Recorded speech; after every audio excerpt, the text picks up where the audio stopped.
Welcome to How Redistricting Impacts Latino Communities in Florida. I'm Mireya Navarro from the Brennan Center for Justice, which is co-hosting this panel with Hispanic Federation. I am so looking forward to this conversation because I lived in Florida in the 90s and covered it as a journalist for the New York Times. And I found the state fascinating. The northern part of the state seemed like an extension of the South. The southern part of the state, like a microcosm of Latin America, the Caribbean, and the world, really, and where the first language seemed to be Spanish, not English. But of course, the Latino presence has been spreading out in Florida. The 2020 census found that Florida's population grew about 15%. When you break down those numbers, the Latino population grew by 35%. That's 1.5 million more Latinos over the last decade to almost 6 million, or 26% of the total state population, to be exact. And there's great diversity among Latinos themselves. The 2020 census showed tremendous growth in Central Florida, especially with Puerto Ricans after Hurricane Maria in 2017. And Cuban Americans and Puerto Ricans are Florida's two largest groups when looking at eligible voters. They have 29% and 27% of that electorate, respectively. But the share of eligible voters is growing among other national origin groups, including Venezuelans, Peruvians, Colombians, etc. Then there's the political diversity. Democrats now outnumber Republicans among Hispanic registered voters in Florida. This is according to the Pew Research Center, but more than a third of Latino Floridians are registered with no party affiliation. So you have like 38% of Hispanic voters registered as Democrats, 26% as Republican, even a bigger chunk, 35%, with no party affiliation. And it's no wonder why there's never a dull moment when it comes to elections in Florida. But redistricting, the process of redrawing electoral districts to elect our political representatives every 10 years after the census, isn't just about the horse race between the two major parties. It is more importantly about how to translate the shifts in population in our communities into opportunities for these communities to elect representatives who will voice and fight for their concerns and needs for services. But with redistricting comes gerrymandering, or the manipulation of districts to favor the party in charge of drawing the maps. And it is a common problem that tends to occur, especially when line drawing is left to legislatures and one political party controls the process. Because of residential segregation, it is much easier for map drawers to pack or crack communities of color to achieve maximum political advantage. So is redistricting capturing the demographic changes that should mean more political power for Latinos in Florida, given their tremendous growth? To dig into this and other questions, please let me introduce our speakers who bring their perspective to our discussion from different fronts. I'd like to start with Mayor Joel Flores, Mayor of the City of Greenacres in Palm Beach County. Hola, alcalde. Buenos días. Next is Jackie Colón, Southeast Regional Director for the National Association of Latino Elected and Appointed Officials, NALEO Educational Fund. Hi, Jackie.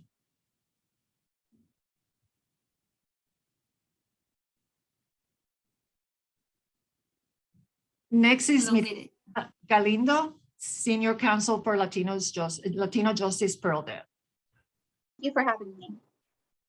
Thanks for being here. And Thomas Kennedy, Politics and Policy Advisor for the Florida Immigrant Coalition. Thank you so much for the invitation. Appreciate it.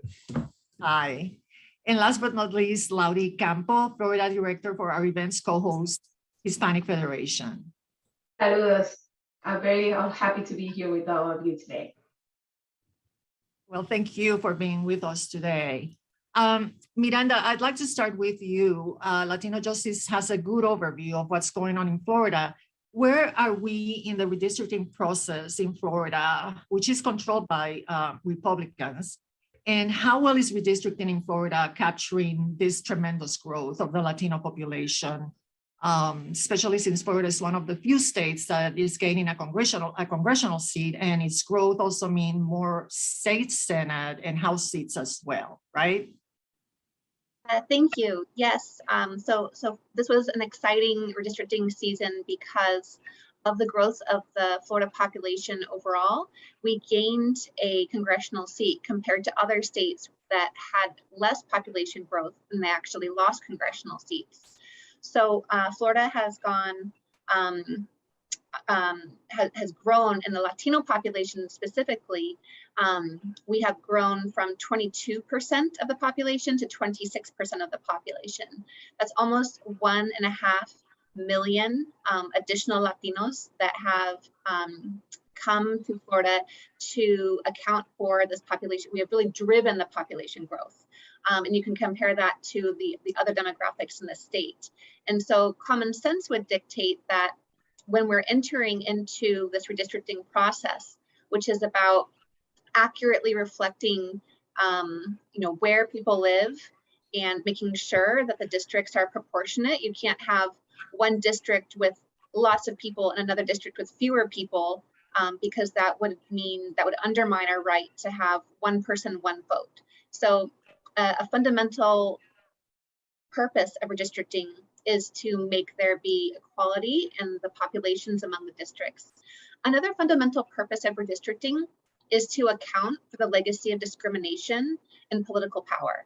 And so there are federal and state laws and constitutional provisions that protect the voting rights of people of color. And specifically, the purpose of this panel is to talk about the voting rights of Latinos. And so the decision makers, when redrawing the district lines, must take into account the number of people that are in a district, but also the protections of the voters in our community. So when we hear the word gerrymandering, I think it's helpful to think about what that is and comparing it to what it isn't. So rather than voters getting to choose their representatives, gerrymandering is when politicians choose their voters. The decision makers of who are redrawing the congressional district lines, the state senate lines, the state house lines, are the legislators of Florida. So they are redrawing their own lines, which will impact the ability for them to become reelected and for them to maintain the status quo of political power. That is why public participation is so important in this process, because if you just have the legislators in a room making these decisions, it's divorced from our gente, our communities who are there, who have the knowledge of where our community should remain intact, where our growth has been, where the lines should appropriately be drawn. And unfortunately, we encountered in this redistricting season a very, very poor performance by the legislators in making a process that was accessible to the public. First of all, there was very poor translation services. Although the website had, kind of one of those click the button and translate some of the material, the fundamental forms to submit comments and review maps were in English only. And English only forums for public participation are a form of white supremacy. And because of the limited English language ability of so many of our community members, that part of the process was fundamentally unfair and discriminatory. Another way that this process was problematic was that all of the hearings were, to participate at a committee hearing, you had to go in person to Tallahassee. I personally went to several of these hearings in person in Tallahassee, and one of the times I couldn't make it because I was quarantining under the CDC guidelines for the pandemic. And so just imagining me, someone with a lot of privilege, this is my job to go there, but imagine somebody who has a regular job but wants to participate in this process, and they're restricted from participating in these hearings unless they personally go from Miami all the way to Tallahassee. And instead, a best practice is for these public forum opportunities to be widespread in the community geographically, not just in Tallahassee And later on, we're going to talk about more local redistricting events and opportunities, and those as well should be spread throughout the county, not just in one central place. And additionally, other states have been very good about creating virtual public participation options. So having a hearing that's accessible by Zoom, for example, is something that's kind of a no-brainer, especially in this time of the pandemic. When talking about redistricting and the rights of Latinos, there are a couple of themes to keep in mind. You'll hear the terms cracking and pack. So these are historical methods of discrimination that have been used against Latinos in Florida and throughout the country. Packing occurs when a community is stuffed into just one or few districts to restrict their ability to have voting power in other districts. In contrast, cracking is where there exists a geographically cohesive critical mass of Latino voters, but the district lines are drawn to chop them up so that in each district, they don't create a critical mass of voters able to elect their candidates of choice. And the third theme I wanted to raise is talking about communities of interest. And so a lot of times district lines can be drawn where maybe there is a strong Latino community that has similar interests when it comes to language access issues, when it comes to certain educational issues, perhaps a certain industry or house of worship. And those are all community concerns that must be taken into account by the decision makers who are drawing the lines. And it's so critical that this information gets to those decision makers through community participation. And finally, just in thinking about the overall goal of redistricting, this process should mitigate and not exacerbate the injustice of disproportionately low Latino political power.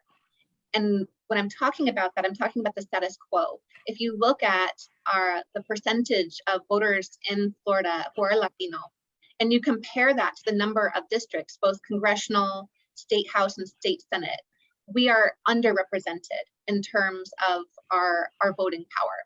And so this process is so important to creating more fairness and mitigating that gap of our disproportionately low political power. So thank you for bringing up this slide. I'll give you a little bit of an update about where we are. So I'm going to chiefly focus on 3 different categories of redistricting, and later on we're going to talk about redistricting at a more local level. But the Florida legislature has the duty to redraw the district lines for the House, the Florida House, the Florida Senate, and the federal congressional districts. So the process was that the legislature did a first draft of maps in each of these 3 categories. They released the draft maps, and I can give you, I'm going to stop myself from making critiques about their shortcomings in each of these processes, but just know that they could have done a much better job with public participation and opportunities for that. The legislature passed final versions of the state map, the House map, and the congressional map. The congressional map was kind of a strange process, so let's put that aside for a moment. The next step for the House and the Senate map was for it to go to the Supreme Court of Florida, where they have what's called a facial review process to ensure that those maps comply with the constitutional provisions of Florida law. On March 3rd, the Supreme Court of Florida finalized those maps, and the governor has no veto power over these maps. So the maps that were authorized by the Supreme Court of Florida are most likely going to be the maps that determine where the district lines are drawn for the next decade. There haven't been any challenges, to my knowledge, brought in state court or federal court to challenge these maps. Of course, parties can challenge these maps under federal law or state law if they wish to, but to my knowledge, no such lawsuit has been initiated to date. And so with the congressional maps, that I'm sure you may have heard in the news that this was an unexpected process involving the governor. And so historically, it's the legislature's duty to be producing the final maps, congressional map. And the governor does have veto power, but it was unprecedented in modern history to have the governor be providing expert testimony, for example, and some of the hearings, and stating that he intends to veto the map, chiefly because of a Northern Florida congressional district, CD5, which has protected the voting power of Black voters in Northern Florida. And the governor's position is that he's going to veto any map that doesn't draw that district exactly how he wants it to be drawn.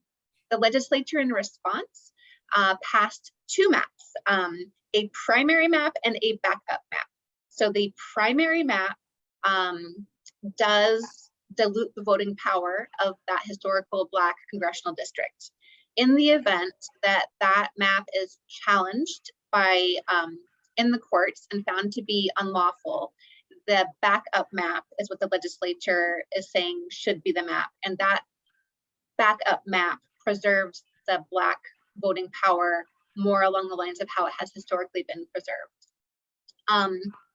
DeSantis is expected to veto this map, and that will trigger a special session by the legislature. In the special session, the legislators will either override the veto or pass a completely new map, or the same map, a new map. And the backdrop of all of this is the timing. So what I mentioned at the top of the presentation about one person, one vote, you can't be having elections on stale old district lines that were drawn based on 2010 census data. We have a whole new congressional district. Of course, we can't hold an election on those lines. And I believe it's June 17th is a deadline for candidates to be qualifying to run for office. And so because of this anticipated stalemate from the normal legislative process that would produce these maps in a timely fashion in time for these elections, this election cycle, there have been two lawsuits. These lawsuits are called impasse claims. They are challenging the failure or anticipated failure of the government to create the district lines based on new census data in time for this upcoming election cycle. There's actually two lawsuits. One is in state court that's filed by the National Redistricting Foundation. There's another one in federal court filed by Common Cause and Fair Districts. And the purpose of these lawsuits is to seek the court to have a set schedule to create remedial maps in the event that the government fails to fulfill its duty on time. So that is Miranda, let me ask you to stop there, because I think while there's there's all this litigation and all this fighting over the congressional maps, there's also local redistricting, right? And I wanted to turn to the mayor, who has limited time with us today, and thank you for joining us, Mayor Flores. But we'll get back to Miranda, but I just wanted to, Mayor, for you to share with us your experience of how redistricting looks like from your perspective as mayor, and how significant it is that Palm Beach County, where your city is creating for the first time a Hispanic majority district. Can you tell us a little bit about that? Absolutely.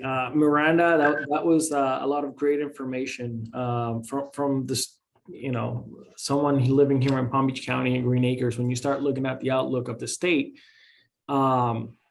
it depends on where you sit. You may feel like government maybe has a little bit too much control, and sometimes our voices are suppressed. And I think today's part of the conversation is about how do we mobilize, how do we come together to work within the bounds of the system to make sure that we're able to affect change. So Miranda, all the information that you provided is timely, much needed. I think we need to echo it even to more people so that people understand what's really happening in Tallahassee, because as we mentioned, somebody having to drive from Miami to Tallahassee just to have their voices heard in today's world where technology governs, right? Nowadays, we're able to work from home, but yet we can't let our voices be heard over a telephone, Zoom, or different manners that we have today. But thank you for the information. And at the local level, and I'm speaking from my experience at the City of Greenacres and Palm Beach County, we knew that our Hispanic numbers had gone up drastically. We were sort of anticipating where we were going to quite finish. To be honest with you, we got involved early on. We probably got involved about 2 years before with the census, because we wanted to make sure that the census data was correct. So I think the work got started very early, probably 2018, early 2018. We started with the information about the census. How do you engage in the census? There were legal battles about some questions that the former president wanted to add to the census that ultimately got struck down. But that was something that sort of starts this ripple effect to where we're at today. So that's kind of the starting point where we started at, Greenacres, Palm Beach County, is making sure that our Hispanic population understand what the census is about and how that information is being used, and that it can't be used to deport anybody that's going through a legal process. And I'm sure we'll dive into that a little bit further. But it started there. Once we get the census data, and it was crazy, with COVID going on, it was how do we make sure that everybody participates, and how do we make sure that people are doing it in a safe manner, and they couldn't go out and knock on doors and verify on people. So the process was interesting. I think it was the first time we went through anything like that. But once we get the data, then local levels it depends on what the local level built into their charters or their regulations or their ordinance. Usually there's a time frame that's dictated that you have to adhere to changing your districts to make sure that it's proportionate, meaning that each district has an equal or roughly semi-equal amount of voters in each, and there's no one district overpowering others. So we got involved with the county commissioners, and we let our voice be heard. And in order for you to be effective, it's not just saying these things, it's building relationships with these people so that they understand where your community is coming from. So there has to be some level of relationship having been built prior to getting to the point and going up and saying, hey, I want this district run this way. They understood that the largest growing segment was the Hispanic population. We were the fastest growing. I think we jumped about 5%. We are today at around 24% of the population in Palm Beach County. And we thought it would be fit to have a Hispanic district. And we were able to work with the commissioners to make sure that they wanted to do that. But to be honest with you, it was a Black commissioner who kind of spearheaded our effort. And he was the one that understood that the Black community was able to move together, create a movement to create a Black district. And then they allowed us, and they helped us, we worked together to be able to bring this Hispanic district. The county commissioners were very receptive, but there was an ongoing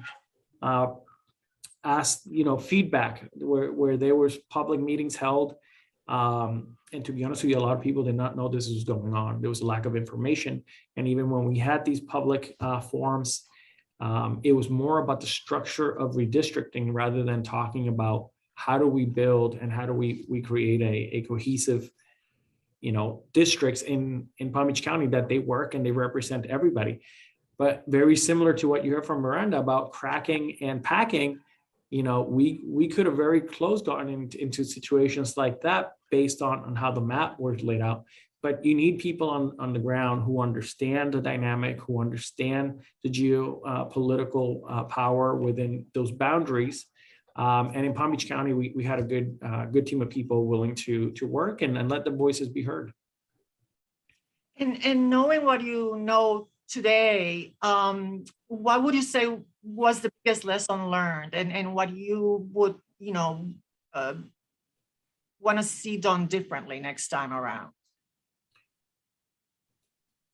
Wow, that's an interesting question. I would say that the lesson learned is, you gotta prepare for the moment today. So this is something that happens every 10 years, right? But yet we always kind of wait until the census.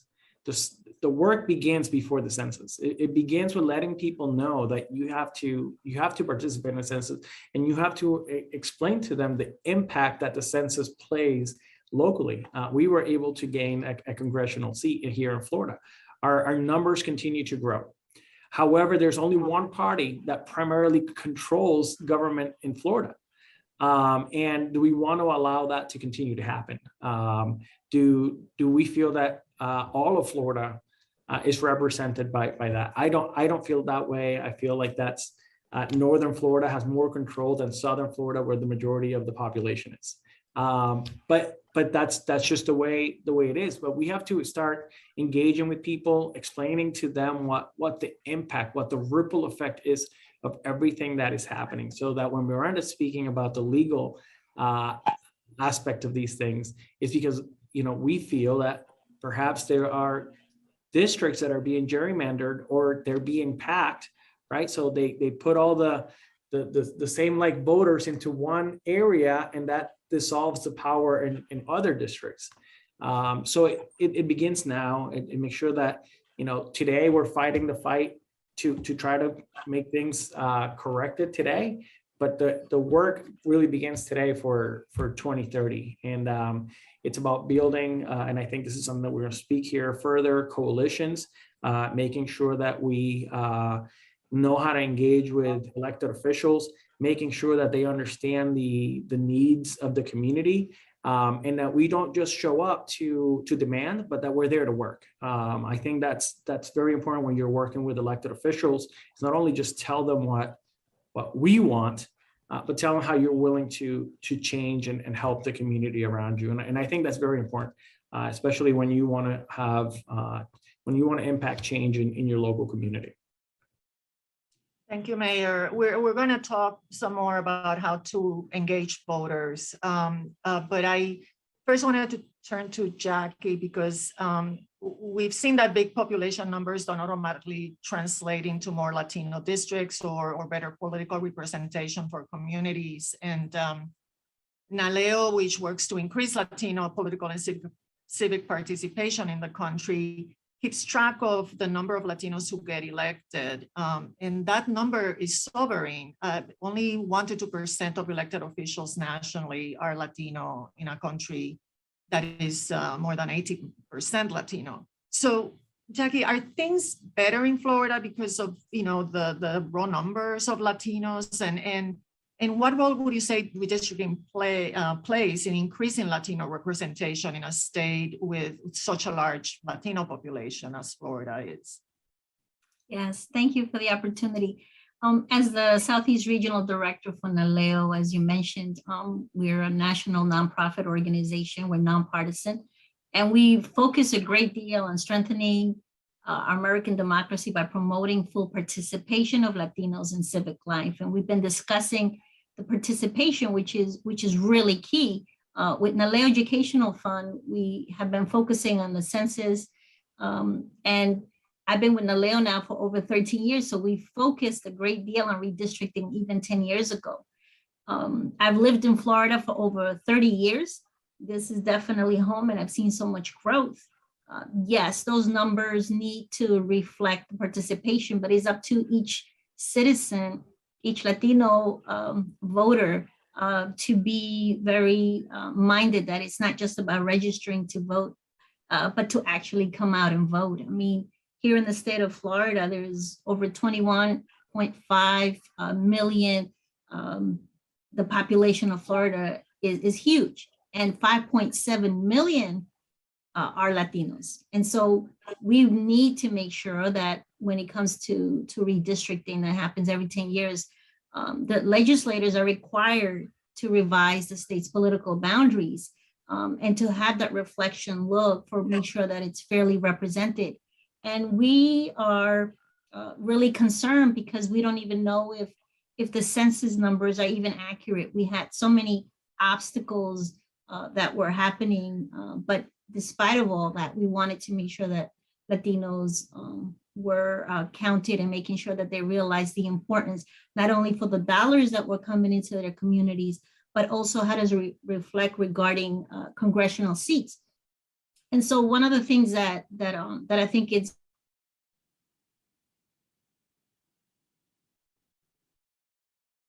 educated on the importance of participating. And it's not just about voting, but actually being very involved in the community. Laudy, that is something that I think about, in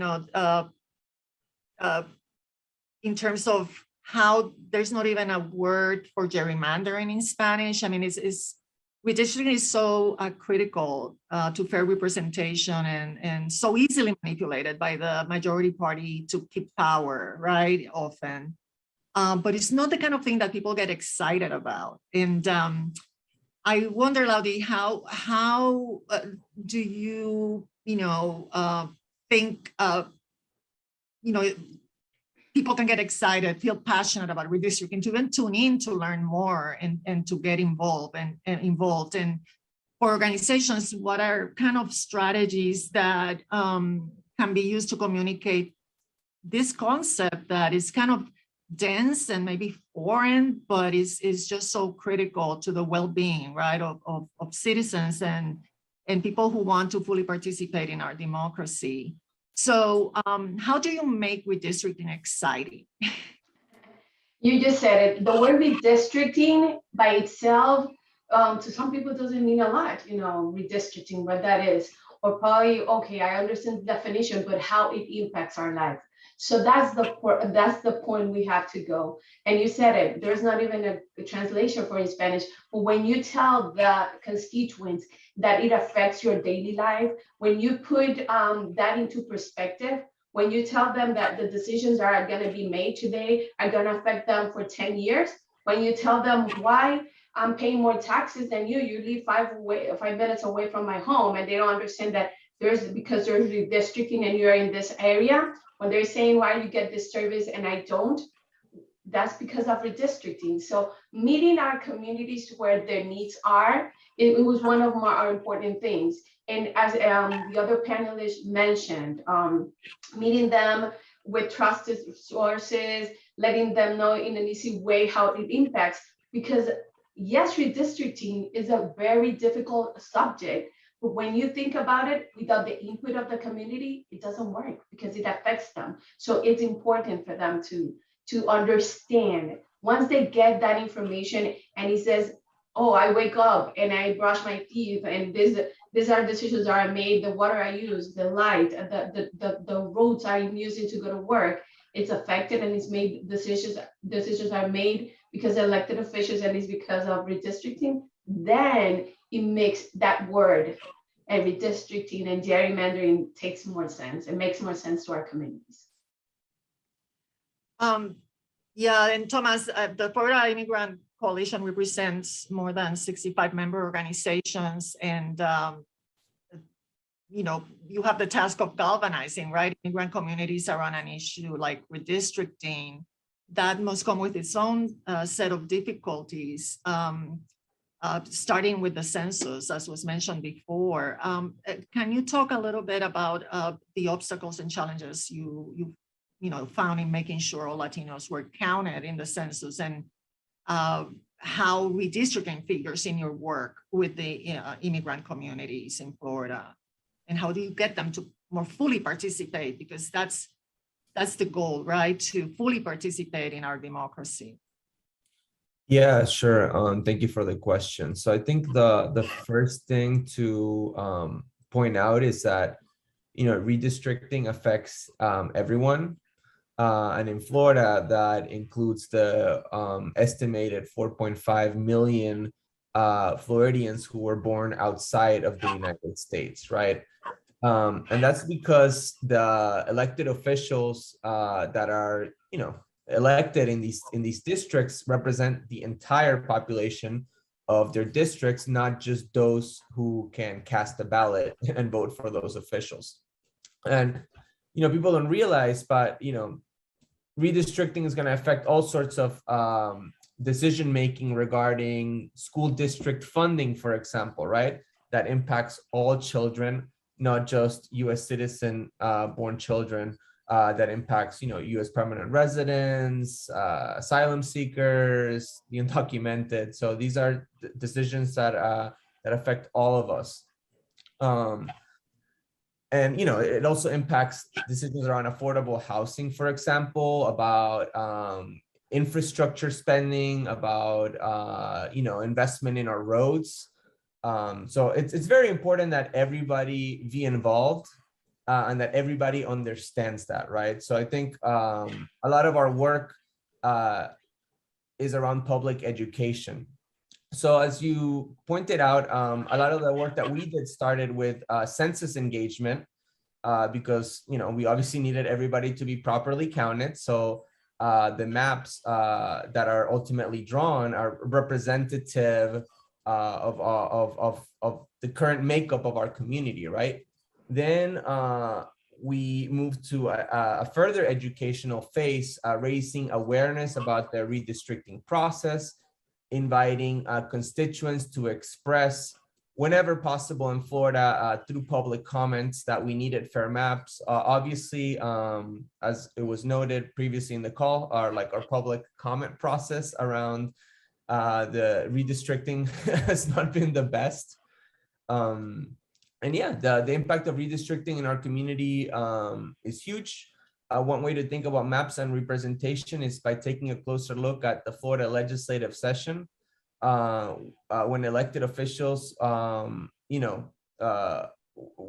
not doing what they needed to do to make sure that, public input was at the forefront of guiding this process, right?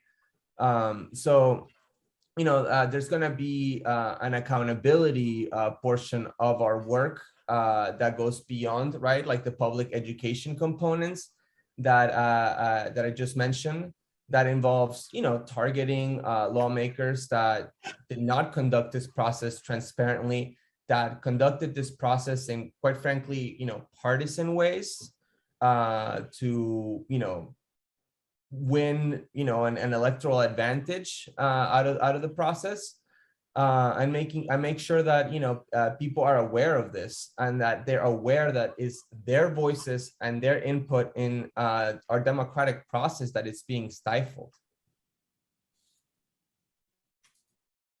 Going back to Miranda, one thing that strikes me as Florida is that you there was bipartisanship, right, in drawing the state maps, and you didn't see the bitter fights and litigation that we see in other states.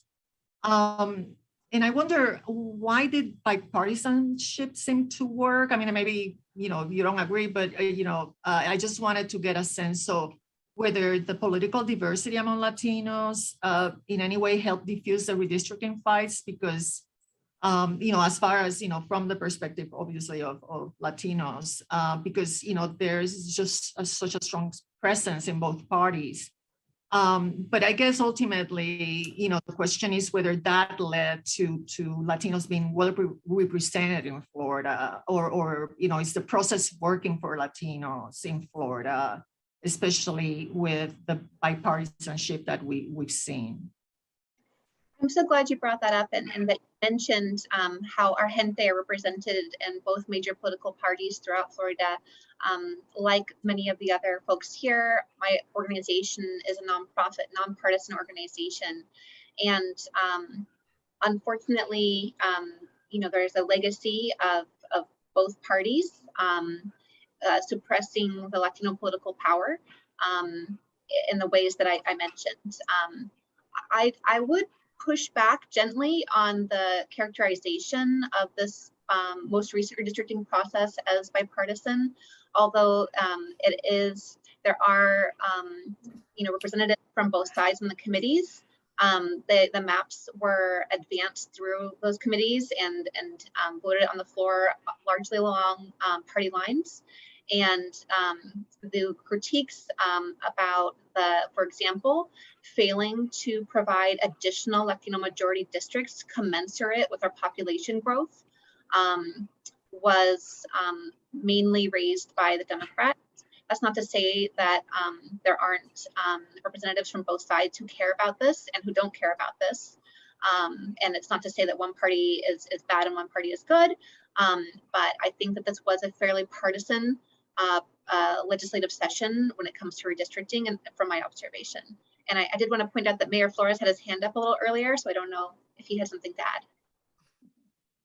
So I do have to get going here shortly, but I did want to bring this point up. Not every politician has the best interests of the people, right? I'm a politician, I guess, right, by definition. But we're elected to represent people, and sometimes we have to put our personal interests aside and make sure that we're doing what's best for our people.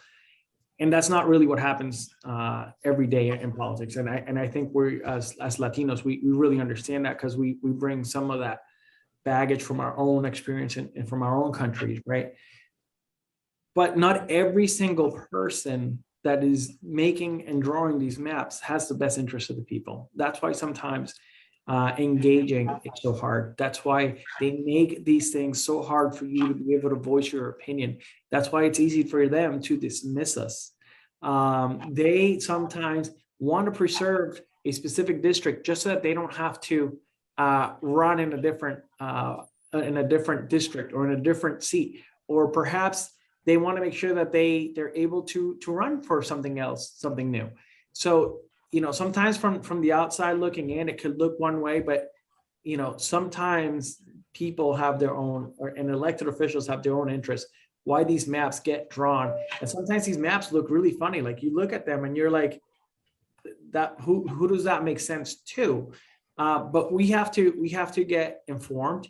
We have to speak with people like Miranda, and Tomas. I mean, these are individuals are on the ground. They understand what's happening. And I want to commend both of you for the work that you do to represent our community. But we have to start working together. We have to unify. We have to come together to make sure that we protect the interest of everyone. And that's really important. So I want to say thank you for inviting me to this panel. Unfortunately, I have to run off, but it's been a pleasure. Thank you so much. Thank you, Mayor. Thank you for your time. And to pick up on what the mayor said, Jackie, a little bit, the diversity of the Latino electorate is just pretty striking. And I wonder, for elected officials or candidates, what resonates with the different communities? I mean, what are Latinos looking for in their state representatives, and how can redistricting help voice those issues and concerns, especially when they're not totally aligned? Yes, I think that my experience, and as I mentioned before, the NALEO Educational Fund was part of the process 10 years ago. And we learned very early on that Latinos wanted to be active in the community. This time, that did not happen. And it did not happen because the legislators, unfortunately, did not allow that. Yes, we had COVID. Yes, we had issues. But 10 years ago, there were able to be hearings in different parts of the state. In other words, they came to us. 10 years ago, the legislators actually came to the Orlando area. And Latinos, they were about over 20 community leaders who testified before them so that they can hear our voices. We also went down to Miami-Dade, where there was also a hearing 10 years ago, where they actually came to the people. And so Latinos again came out in numbers and testified before them. So it has nothing to do with the fact that Latinos do not want to participate. We want to participate, and we have proven time and time again that if you educate us, if you let us know how important it is, that we will participate. And so that's why NALEO Educational Fund sent letters with LatinoJustice and Hispanic Federation very early on, when we were watching this very closely in November of 2021, December, that looks like that opportunity to speak up was not going to happen. So we were on the record letting them know that it was important for us to be able to speak. And so one of the things that I have learned very early on, and also even in my previous life, right? I was an elected official for over 15 years. And in a community here in Brevard County, where there's over 600,000 people. And the Latino community was quite small, especially when I became elected in the 90s. But one of the things that I have found from both sides, right? As a community leader, and then becoming an elected official, and now being a Southeast Regional Director for NALEO, that our community, once you let them know the importance of something, that they will step up. So it's just a matter of us continuing to do information via television, via social media, any way that we can reach out to our community, because they will, time and time again, say presente. We have absolutely learned that. And so I am of the mind that you let our community know that this will affect their children.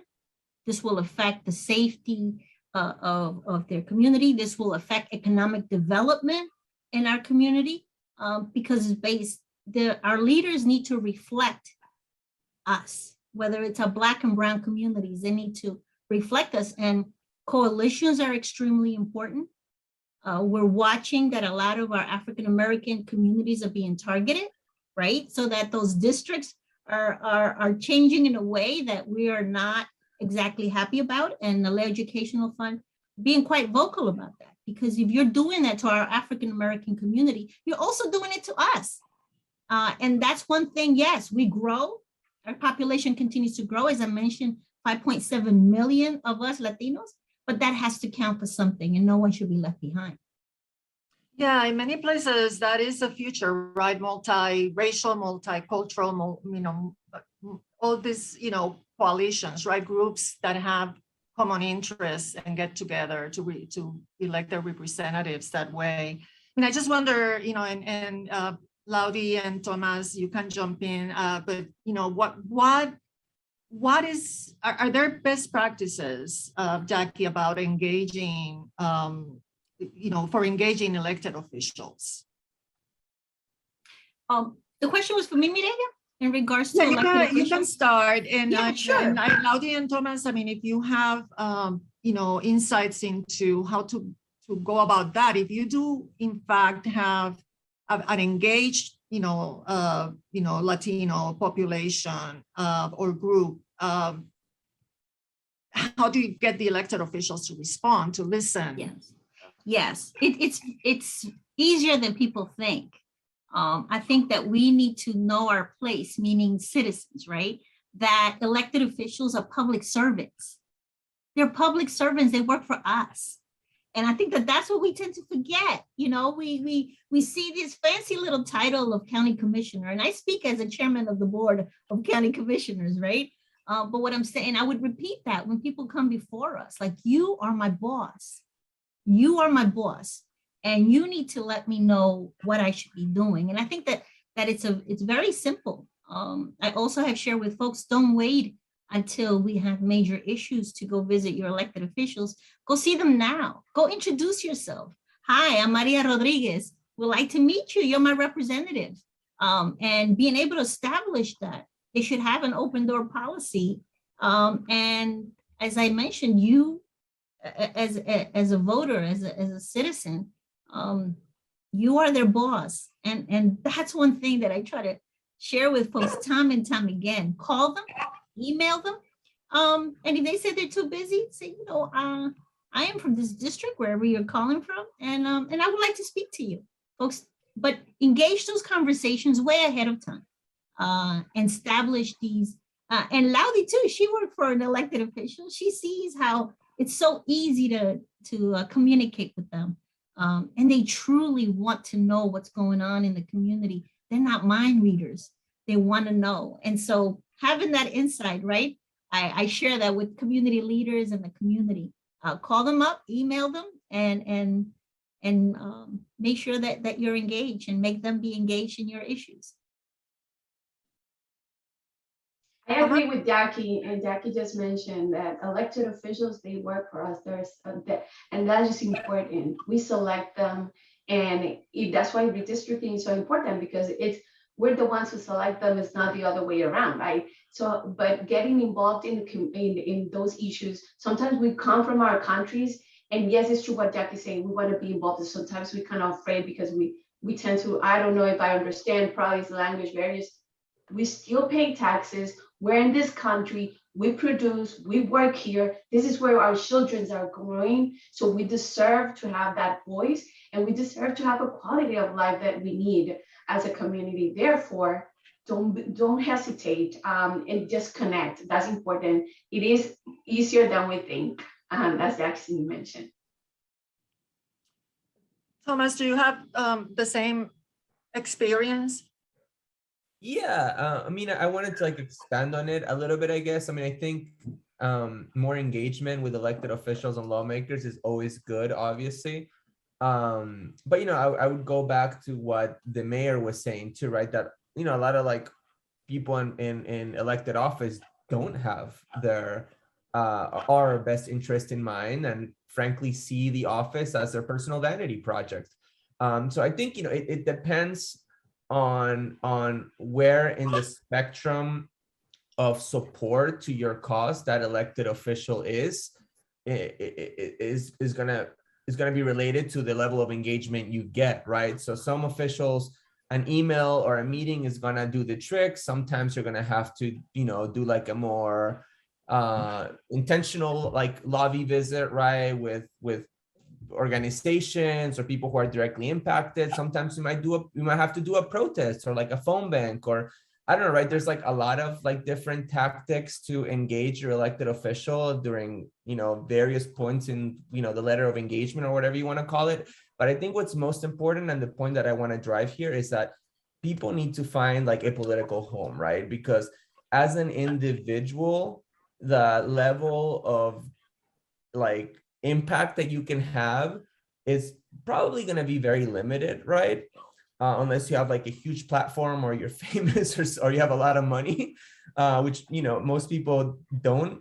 So I think it's really important that you find an organization that you feel comfortable in, that represents your values, that represents your issues, that you get with other like-minded people, and that you affect change and engage lawmakers and other people together, right? Because again, it's our political process is too big for one individual to try to make change. We can only make change together, and that way we amplify our voices and we are stronger.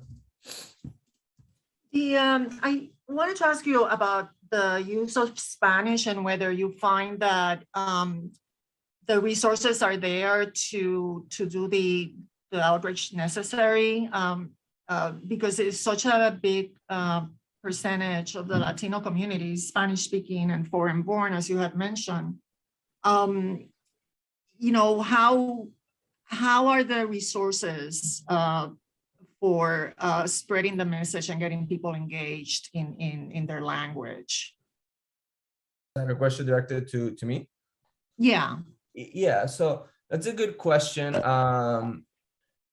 in Florida, there's always a need for more material in different languages, not just Spanish, right? I mean, we have like a huge Creole speaking population, right? That often gets overlooked.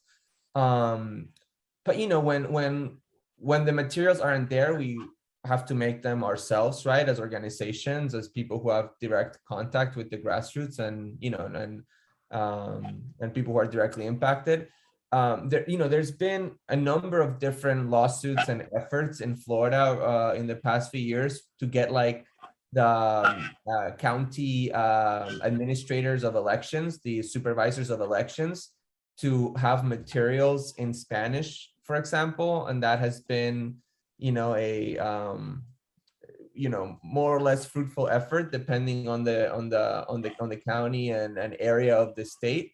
But to make my answer short, yeah, there's a lot of gaps, especially around the state government and municipal government, instead of making Spanish language accessible materials for the various demographics that live in the state. And that's where organizations like us come in and fill that gap. But we'll never have the same reach as government, unfortunately. That's just the truth. And it's really sad that like our state government and local governments in some cases don't do the job that they need to do.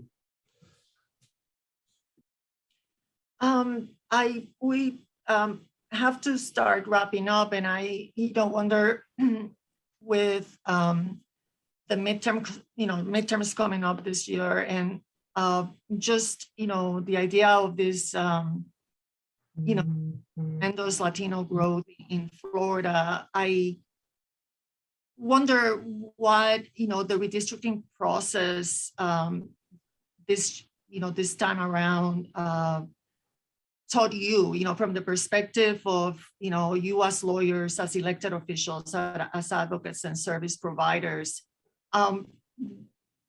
Would there be anything differently you would do next time around, or even as redistricting plays out this year, with litigation and battles? Because some of the battles can go on for many years, almost up to the next census, right? I'd like to go around the screen asking for any call to action that you may have learned, any lessons that you may have learned that would serve Latinos well the next time around, which probably will be showing much more growth and much more pressure to try to get fair representation, right, for the various Latino communities. So Miranda, since you're immersed in this, what did you what do you think you'd do differently, learn, do earlier, anything that you learned for the next time? Well, just as Jackie said, it's so important for our respective organizations to come together, advocate for our communities, for the politicians to do the right thing, to create the forums, which is their duty to do, for the public participation. I think the lesson learned is that foreseeably, elected officials will fall short of that duty, and that it's a call to action for community members, community advocates, and community leaders to step up and make our voices heard despite the lack of that infrastructure. So having community town hall meetings where we make spaces for the collective voices, like Mr. Kennedy was describing, where we create forums that are culturally competent and respectful of the health concerns of people during a pandemic who work long hours, sometimes double jobs, and really going above and beyond to make sure that these voices are not lost. Because unfortunately, it's foreseeable that there will be shortcomings in the official infrastructure for redistricting. And this is a process that is inherently hard to access. I'm an attorney and I have a hard time understanding it. I'm an attorney who did a voting rights attorney, and I have a hard time understanding it. And so it just shows how important the work is. of all of the organizations in this panel to do the civic engagement work to make these issues accessible, to motivate and to help create structures to deliver these voices to decision makers. Jackie? Yes, you mentioned battle, and that's kind of how it feels this year. For the simple fact that one of the things lessons learned is always to be multitasking, right? We work with naturalization, making sure that our community becomes United States citizens, those legal permanent residents that become. And at the same time, we have to watch closely what's happening in Tallahassee. I mean, just this year alone, so many bills that have come out that are anti-voting, I mean, so many voting rights issues that we are dealing with. Right now, we're dealing with Senate Bill 90, Senate Bill 524. They've put together an election police force. I mean, these are the things that we have to stay vigilant, which means we have to continue to stay on top of voter engagement, making sure that our citizens become United States citizens, making sure that they're registering to vote, and making sure that they are active. And so that's one of the things that I continue to learn every year. Just because it's an election year doesn't mean that you put your guard down regarding, here it is, redistricting. You don't put your guard down on making sure that our community has access to become United States citizens. And most importantly, start educating. NALEO Educational Fund, we're going to be we have scheduled third-party training, because a lot of the laws that have happened in Tallahassee are going to affect organizations like ours. They're going to affect everyone. And so we already have scheduled that with supervisor of elections, with elected officials who they themselves are trying to figure out how are these laws going to be implemented at the local level. So we work with organizations, we work with community partners, and we also work with elected officials to make sure that our community, our Latino community, and as I mentioned before, making sure that no one gets behind. So that includes our Black and Brown community, all of us working together. So that's what I've learned, Mireya, to make sure that at all times we stay vigilant with all the issues. Yeah. Thomas? Yeah. So I think next time we do, especially census work, I hope that we are not in the middle of a global pandemic, public health crisis that really impedes, like the ability for us to do that work, right? Aside from all the political, context and atmospherics that we're already making that job difficult, I hope that the political context is better, but also like the public health context. It was very, very difficult to do field outreach, get to hard to reach communities that are not necessarily on like the internet or social media as much as, other communities or in the way that we think they are. So I think that really, really hurt our outreach efforts. I hope that, next time we're able to do better field work.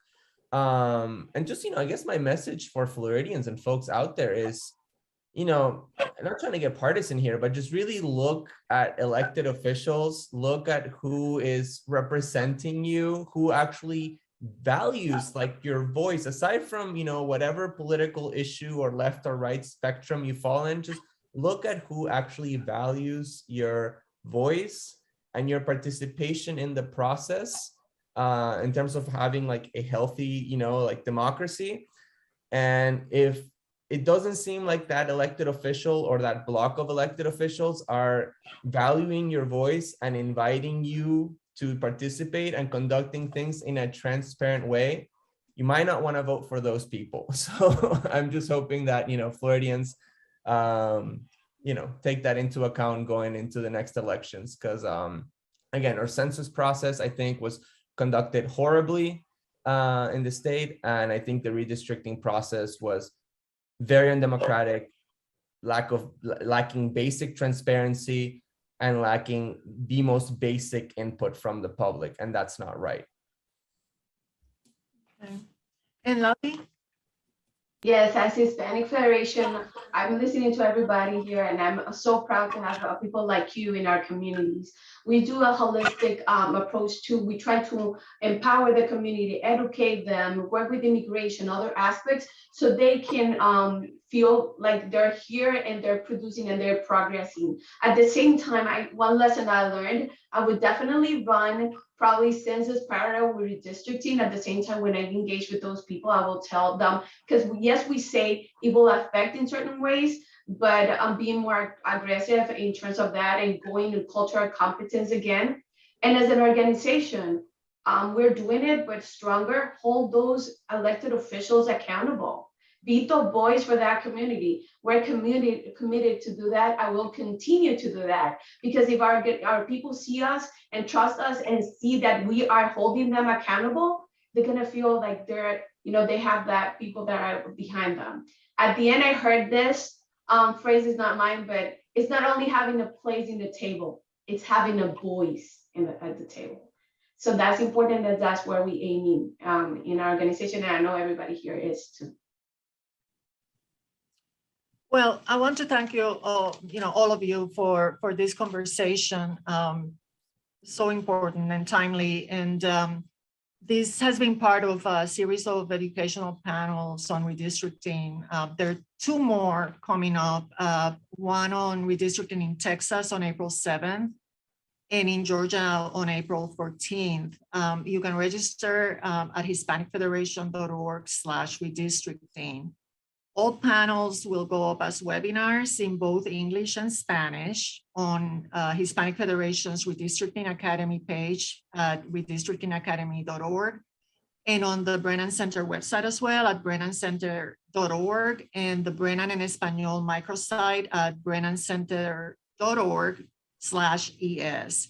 Thank you so much for joining us and watching, and until next time, thank you.